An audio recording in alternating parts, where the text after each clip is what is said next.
Mencuci tangan menjadi anjuran protokol kesehatan di masa pandemi COVID-19.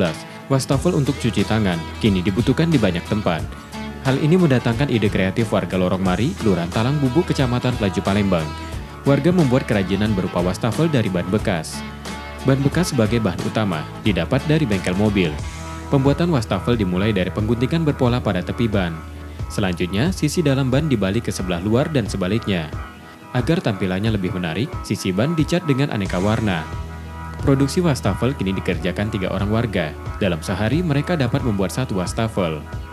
Wastafel itu sebenarnya salah satu cara kami melihat bagaimana sebuah pandemi itu bisa jadi mata pencarian juga bagi ini. Karena kita tidak mau hanyut dalam pandemi, ini harus kita usahakan. Ini ya barang-barang bekas dulu yang kita gunakan. Wastafel dari limbah ban bekas ini cukup diminati masyarakat. 1 unit dijual mulai Rp800.000. Meski harganya relatif mahal, hal itu dianggap sebanding dengan kesulitan dalam proses pembuatannya.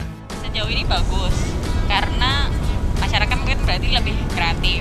Terus selain itu juga di masa pandemi ini, mereka jadi ketemu, ada ide-ide baru. Terus selain juga nambah penghasilan, mereka juga lebih intinya itu bisa melihat sampah itu nggak cuma sekedar sampah, tapi bisa menghasilkan uang juga. Selain berpartisipasi dalam pencegahan penularan COVID-19, pemanfaatan limbah ban menjadi wastafel telah menggerakkan ekonomi warga saat pandemi. Rizky Nurmizan, Kompas TV, Palembang.